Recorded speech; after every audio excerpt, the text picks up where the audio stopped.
Hey everyone, it's TheNightShadow, and today I have a video to open survivors' eyes a little bit.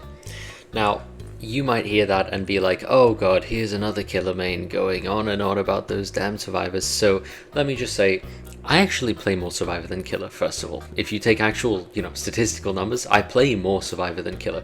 But completely regardless of that, it's not about survivors being problematic or the game being so survivor-sided. It's more about attitudes. A lot of people in the community, whether it's some of my close friends, one of them watching will probably know who I'm talking about, or many other people in the community, strangers and other people that I meet on Discord and hear discussing about this, a lot of them are constantly complaining about why killers run slowdown. Now, there's nothing wrong with complaining about this. In fact, it's totally reasonable. It's completely fine. Look, it's your personal opinion. If you don't like facing Painter as Pop every game or Painter as Grim every game, that makes fine. Honestly, it'd be pretty boring for me as well. I totally agree. It's not that much fun. But there's a difference between saying I don't enjoy it and saying, killers are being so mean, so evil, so evil by doing this, or to go even further, to say things like the game is killer-sided because killers are running these things all the time. Whereas I would very strongly beg to differ. Now, getting straight to the point, the reason that I do beg to differ is because when I play killer, a lot of the games are decided by whether I ran slowdown perks or didn't run slowdown perks. And that's what these two games are to show you. In these games, I was running a very chill speed build, a haste build that I've been running recently on Blight. I was afraid it was going to be removed with the haste and hinder stack changes, but luckily it wasn't. In fact, two of the perks actually got buffed, Furtive Chase and Batteries included. So I've been running it recently, having some fun, going full zoomies while undetectable as Blight, with the double eerie add-ons, of course, to go a little bit faster. And it's been pretty chill. It's been a fun experience. I like going super fast, and I like making loops basically unusable because I'm going so fast around them and, scaring people's socks off. It's quite a fun time. But the main problem with the build is that it does not have a single slowdown perk. And you would think if I'm playing the second strongest killer in the game, with the strongest add-on combo, arguably, with very strongly synergetic perks that make me go so fast that there is no counterplay and chase on most loops in the game, you would think that means I'm able to win a significant number of my games because I'm doing insanely good chase, right? You'd think if you do well in chase, if you play well, if you get fast hits and fast downs, you'll win the game. Well, that's not exactly the case at high MMR, especially if people are running gen progression perks. Like in both of these games, people were either running, multiple toolboxes, like BNPs, stakeout hyperfocus, that sort of thing. So it's not true that, we're playing well, having good chases, that's not going to get you to win at high MMR. What's going to get you to win is playing strong killers with strong perks. And even in this example, I was playing the second strongest killer with a synergistic build and very strong add-ons. And I still could not win games for the life of me because I simply couldn't stop the gens from going that quickly. The gens just went too fast, man. Didn't matter what I did, doesn't matter what you do in general, the gens just go too fast, man. And it's not like gens need to be increased to, 100 seconds, because that would mean against Nurse the game becomes basically unplayable even without slowdown perks at Survivor. I'm not saying, survivors need a massive base kit nerf. But I'm simply explaining that the reason why so many killers constantly, the reason when you get to a significantly high MMR, every game, it feels like every game is just another Painter, another Pop, another Grim. It's because when you play killer without slowdown perks, the game is basically unwinnable. A lot of people will say unplayable, and that's not true. You can still have chases. If you don't care about having a possibility to win, then yeah, it's totally fine. But most people do like having a chance to win based on how they play, Most people like, if I play well, if I do some cool stuff, then maybe I should win as killer. But without running slowdown perks, that's almost impossible unless you're playing Nurse on a favorable map. Which is why even me, a Nurse main, I'm good at Nurse because I have so many owls on her. Not in a narcissistic way, it's just objectively true. I'm good at Nurse because I play her a lot. even when I play Nurse well, with, aura reading perks, with information perks that keep me constantly in chase, I'm getting good chases, I'm running strong add-ons like 3 Blink, the strongest killer in the game with an extra use of their power, that seems pretty strong, right? It still doesn't matter. If I'm not running a slowdown perk, I'm still going to lose the game. And the same thing applies to Blight. In these examples, I'm playing Blight, the second strongest killer in the game, extremely powerful mobility killer, map traversal is basically nothing for him, his chase power is incredible, unbelievably strong anti-loop, and it still doesn't matter. These perks buff my anti-loop, both of my add-ons buff my anti-loop through the roof, and I still cannot secure a proper win because the gens just go too fast.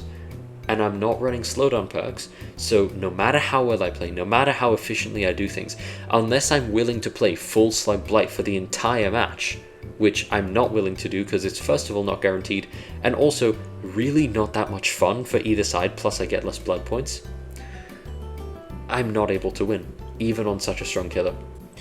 Now, so far, I've basically told you why slowdown perks are good. I've told you why they would have saved me in these games, but I haven't exactly gotten to why killers run them from the killer's perspective, what's going on in their head when they make the decision to run the perks. And so that's what I'll discuss now. One thing that a lot of people fail to mention when they discuss slowdown perks from a killer's perspective, they'll say, oh, it's because survivors run Dead Hard D-Strike or whatever. While this may be part of the truth, the largest part of the truth is that slowdown perks are a form of insurance for the killer. And what I mean by this is that slowdown perks prevent 1 or 2 bad chases from losing the entire match for the killer.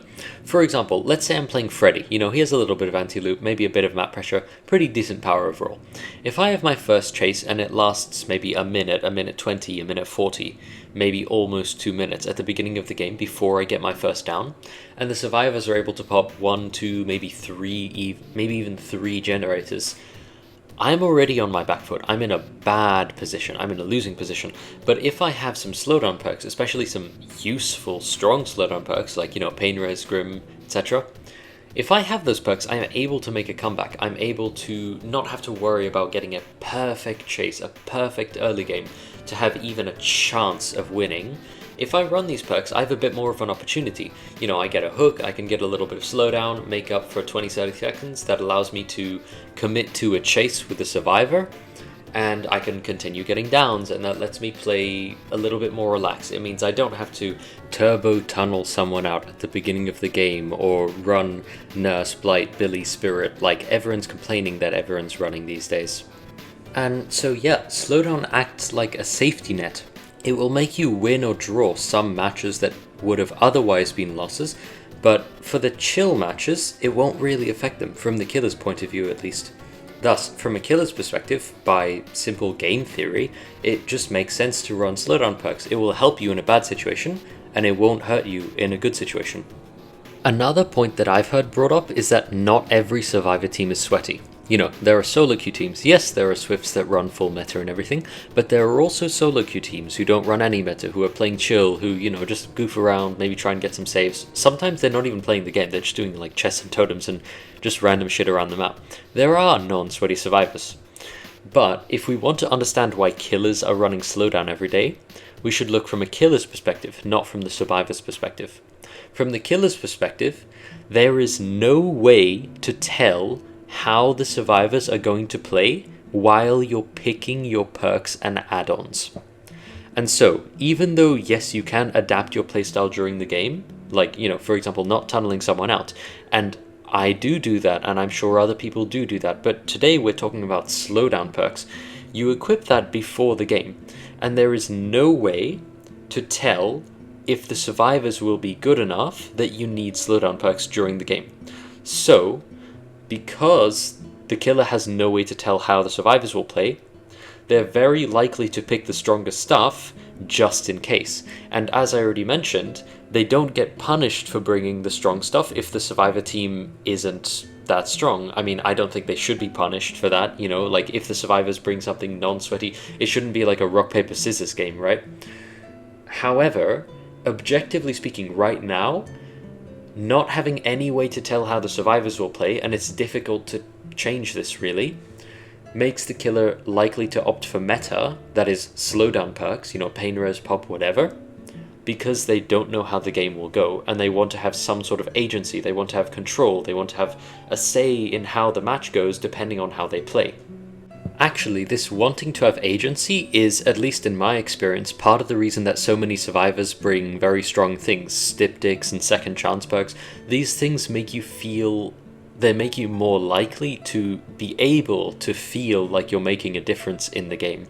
And honestly, it's the exact same reason that killers do it.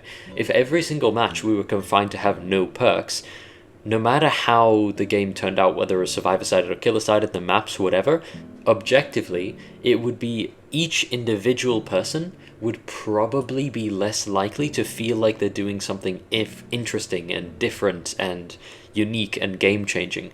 And so the same reason that survivors are bringing strong things is the reason that killers are bringing strong things, except the way that they arrive at that conclusion is slightly different because the roles are different.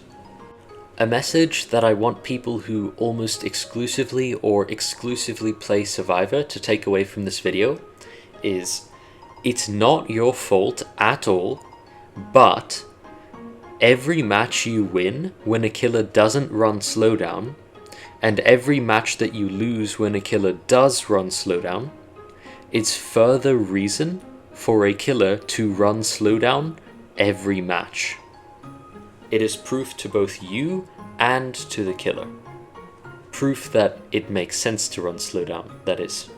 And a pet peeve of mine that people often bring up in this discussion that really pisses me off personally is when survivors say to killers, "You don't have to win every match, bro." No, you don't. No killer said that in the first place, you fucking dumbass. Killers don't want or need to win every single match. We want a chance to win each match and every match. Whatever your opinions on balance are, everyone should be able to agree that a match being unwinnable regardless of skill expression and genuine gameplay decisions from that side is not fun or engaging for that side. And what's that point that everyone, including the people making this point, keep bringing up? Oh yeah, games are for fun. So maybe if someone's trying to give themselves a chance to win, which makes the game fun, it's because they want to have fun playing Dead by Daylight. Another thing is that personally, I'm not a big fan of the very common, always blame someone mentality, attitude in this community, but if we have to blame someone for this, it is absolutely the current meta of the game. Arguably the devs for doing that. It is neither, survivors who are just playing the game normally or killers who just want a chance to win. The problem is the way that the game is balanced if we have to put the blame on a single thing. The devs have done a good job so far, but at the same time they could have also done a better job.